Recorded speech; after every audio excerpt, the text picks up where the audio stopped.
Bonjour, nous allons essayer de définir plus précisément aujourd'hui ce qu'est le tzimtzum, c'est-à-dire ce processus de concentration de la lumière divine qui permet de faire ce que la Kabbalah appelle makom halal, un endroit vide. Et nous reviendrons sur cette expression. Et donc, au sein de cet endroit vide, il est possible de créer un monde qui a la conscience d'une existence indépendante.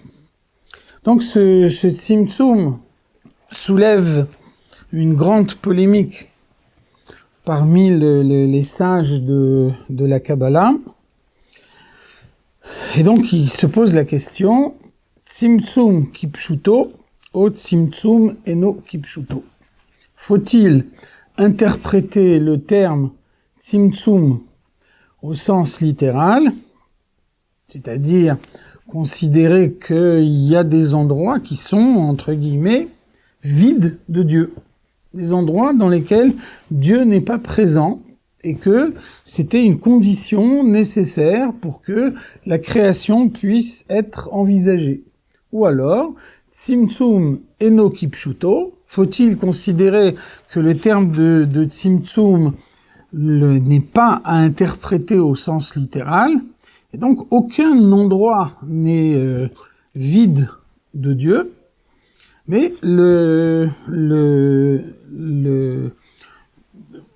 l'absence d'éclairage de la divinité est uniquement une apparence qui rend la création possible. Alors les partisans de la première conception nous disent il y a des endroits très bas dans le monde. Un lieu d'aisance, c'est un endroit dans lequel la halakha nous dispense de placer une mezouza. Et donc un tel lieu, si même dispensé de placer une mezouza, c'est du fait de sa bassesse, du fait de l'absence de kedusha, de l'absence de sainteté qu'il y a dans cet endroit-là. Alors, peut-on dire que Dieu se trouve dans cet endroit? Et donc, ces partisans de la première conception nous disent ce serait faire injure à Dieu que de considérer qu'il se trouve dans cet endroit. Les partisans de la seconde conception nous disent Dieu est infiniment grand. Et par rapport à ce qui est infiniment grand, alors il n'y a pas de différence entre un lieu d'aisance ou une synagogue. Par rapport à la grandeur de Dieu, la distance immense qui sépare ces deux endroits devient infinitésimale. Pour comprendre l'enjeu de la discussion, prenons un exemple. Allons aux sources de l'idolâtrie. On voit que on peut s'étonner. Finalement, comment peut-on imaginer de diviniser une idole? Comment le père d'Abraham peut-il construire une statue de ses propres mains et ensuite conférer un pouvoir divin à ce qu'il a lui-même construit? Comment peut-on imaginer que des générations entières ont été idolâtres? Alors bien sûr, la Gemara nous dit que le Yetzer Hara de l'idolâtrie, l'attirance négative vers l'idolâtrie a disparu de nos jours, ce qui veut dire que on peut pas exactement comprendre dans quel état d'esprit se trouvaient les générations idolâtres. Néanmoins, si on essaye de raisonner, alors un texte important, c'est le Rambam au début de Mishneh Torah du Rambam, au début de Ilchot Avodah Zara, le Rambam nous dit la chose suivante. Les premières générations idolâtres étaient des gens qui avaient une profonde conscience de leur humilité devant Dieu. Et donc ces hommes-là se sont dit finalement, je suis tellement insignifiant devant Dieu que lorsque je prie, il y a finalement très peu de chances que Dieu entende ma prière, tellement je suis insignifiant. En revanche, lorsque Dieu a créé le monde, il a créé un grand nombre d'hommes, mais il a créé un seul soleil, une seule lune. Alors, ça veut dire vraisemblablement que Dieu accorde une certaine importance au soleil, à la lune. Alors, est-ce que je ne peux pas charger le soleil ou la lune de transmettre mes prières à Dieu? Et donc, comme le soleil et la lune sont importants devant les yeux de Dieu, alors sûrement, lorsque ma prière transite par le soleil, elle devient beaucoup plus importante que si Dieu l'entend directement de ma bouche, alors que moi je suis infiniment petit. Vous voyez que finalement, ce raisonnement, c'est en quelque sorte celui d'Abraham. Abraham, lorsqu'il commence sa réflexion, Abraham est arrivé après l'âge de 40 ans, il est arrivé à obtenir la révélation divine. Mais le Midrash nous dit Ben Shalosh Ikir Avraham et Bor'o. Lorsque sa réflexion a commencé, il avait 3 ans. Et donc on voit que lorsque il commence à réfléchir et à essayer de rechercher Dieu, alors sa première idée est de penser que le soleil est Dieu. Et puis après, lorsque la nuit tombe et que la lune chasse le soleil, il se dit que finalement la lune est peut-être plus forte que le soleil. Et c'est seulement lorsque le matin se lève et que le soleil de nouveau chasse la lune que Abraham comprend que ni la lune ni le soleil ne peuvent être Dieu. Mais donc, on voit bien que Abraham lui-même a pu envisager une telle éventualité. Donc finalement, si on prend cette définition historique du Rambam, alors quelle est la faille du raisonnement de ces premiers idolâtres, qui finalement avaient une conscience profonde de leur propre humilité? Et le Rambam nous dit seulement de nombreuses générations plus tard que les hommes ont oublié que lorsqu'ils adressaient leur prière au soleil, c'était uniquement pour que le soleil transmette ses prières à Dieu. Donc par la suite, de nombreuses générations après cela, les hommes l'ont oublié et ils ont considéré que le soleil était le destinataire final de ces prières. Mais finalement, quelle est la faille du raisonnement de ces hommes qui avaient une conscience profonde de leur petitesse devant Dieu? Eh bien, la faille du raisonnement, c'est que par rapport à l'immensité de Dieu, le soleil et l'homme sont strictement identiques. Et donc on ne peut pas penser qu'une prière venant du soleil ou de la lune sera mieux entendue par Dieu, parce que c'est strictement identique par rapport à Dieu qu'une prière émanant de l'homme. Donc finalement, considérer que le Tzimtzum doit être interprété au sens littéral, c'est méconnaître la grandeur de Dieu.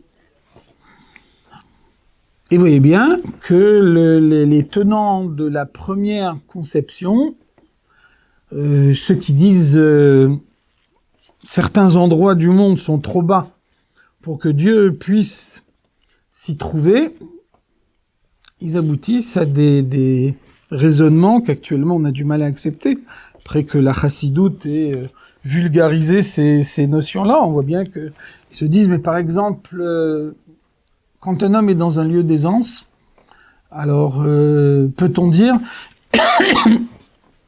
que Dieu n'a pas connaissance de ses pensées? Si on dit que Dieu a connaissance de ses pensées, c'est que Dieu est présent même dans cet endroit-là. Si Dieu n'est pas présent dans cet endroit-là, alors ça veut dire qu'un homme peut avoir des pensées que Dieu ne connaît pas. Alors il propose une explication. Peut-être on peut dire que Dieu n'a pas conscience des pensées de l'homme tant qu'il se trouve dans ce lieu d'aisance, il commence à comprendre ses pensées, à lire ces pensées-là, à partir du moment où il sort de cet endroit-là. Vous voyez qu'on aboutit, dans tous ces cas-là, à des limitations de Dieu qui nous sont intolérables. Donc la chassidoute développe cette idée qui figure déjà dans les écrits du Harizal. Le tzimtzum n'est pas interprété au sens littéral, le tzimtzum est une apparence.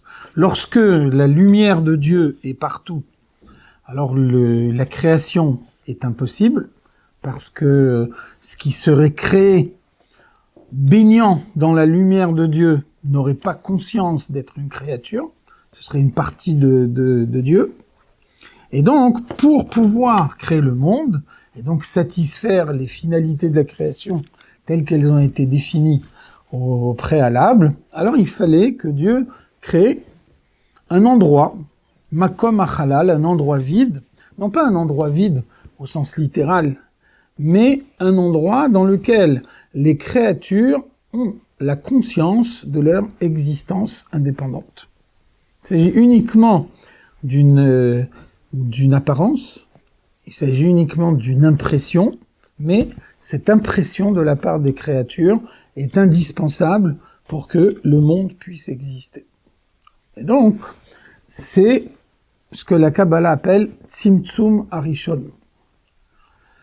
Tzimtzum Harishon, le premier Tzimtzum, la première contraction de la lumière divine, ça veut dire qu'il y a différentes étapes de Tzimtzum dans la création, on aura l'occasion d'en reparler. Néanmoins, il y a une différence fondamentale entre le Tzimtzum Harishon, la première contraction, et les suivantes.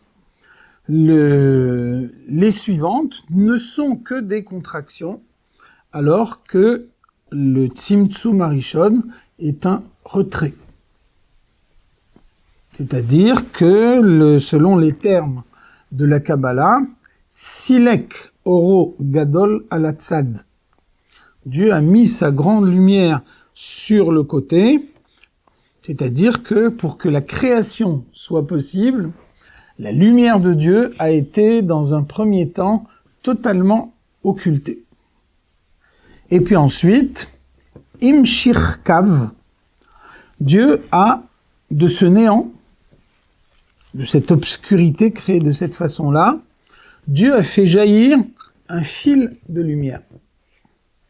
Donc c'est important, on aurait pu dire que le Tzimtzum Harishon est une simple contraction, comme les étapes suivantes du Tzimtzum, et donc dans un premier temps il y aurait eu la lumière partout, et puis ensuite Dieu contracte cette lumière au point qu'elle ne devienne qu'un fil, un fil de lumière. Si cela avait été le cas, alors cela aurait voulu dire que ce fil de lumière, lui, n'a pas subi le Tzimtzum, auquel cas la création n'aurait pas été possible. Pour que la création soit possible, il faut que même le fil de lumière ait subi le Tzimtzum, et donc, dans un premier temps, on trouve l'obscurité absolue, et c'est de cette obscurité absolue que Dieu fait jaillir un fil de lumière, ayant lui-même subi le Tzimtzum, et donc capable de créer les mondes tels qu'ils vont être créés par la suite, puisque notre monde matériel, celui dans lequel nous vivons, n'est que l'aboutissement de tout un processus qu'on appelle Seder Ishtalshelut, l'enchaînement des mondes. Vous voyez que Ishtalshelut, c'est de la même étymologie que Shalshelet, une chaîne, comme en français le mot enchaînement. Vous voyez que dans une chaîne, il y a deux caractéristiques. Une chaîne peut être très très longue, de sorte que une extrémité de la chaîne soit totalement invisible à l'autre extrémité, et quand même lorsque cette chaîne est très longue, tous les maillons de la chaîne sont imbriqués l'un dans l'autre, de sorte qu'en imprimant un mouvement à une extrémité de la chaîne, il y aura nécessairement un mouvement à l'autre extrémité de la chaîne.